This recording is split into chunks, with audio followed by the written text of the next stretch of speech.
Propaganda फैलाने की एक हद होती है, लेकिन यहाँ पर तो प्रोपोगेंडा फैलाने की सारी हदें पार हो गई, क्योंकि अब स्वीडन ने भारत के सबसे बड़े मिसाइल सिस्टम पर एक ऐसा हमला बोला है जैसे कि मानो भारत ने इस मिसाइल सिस्टम के पीछे $5 अरब बेवजह बर्बाद कर दिए। जैसा कि यूक्रेन युद्ध के समय से ही अमेरिका और पूरे पश्चिमी देशों ने रूस के हथियारों पर एक तरफा प्रोपोगेंडा फैला रखा है और प्रोपोगेंडा के तहत इस युद्ध में रूस के हथियारों को बेकार बताने की कोशिश की जा रही है।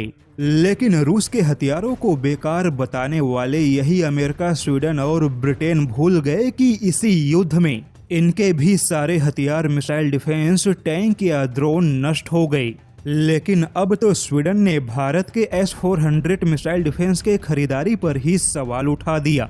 स्वीडन के थिंक टैंक FOI की माने तो भारत ने केवल पैसे बर्बाद किए। जैसा कि रूस से खरीदा गया S-400 मिसाइल भारत का सबसे ताकतवर मिसाइल डिफेंस है, लेकिन स्वीडन अपने प्रोपोगेंडा के तहत लगातार S-400 को घटिया बता रहा है और S-400 को खरीदने वाले देशों को चेतावनी दे रहा है कि रूस ने इस मिसाइल डिफेंस की क्षमता को बढ़ा चढ़ाकर बताया।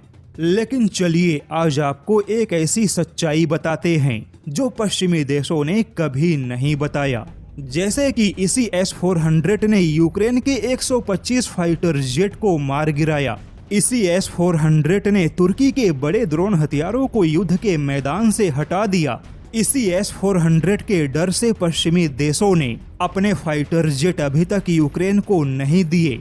इसी S-400 ने ब्रिटेन के 95% स्टॉर्म शैडो मिसाइलों को रोका। लेकिन इतने लंबे युद्ध में रूस के 2-4 S-400 बर्बाद क्या हो गए?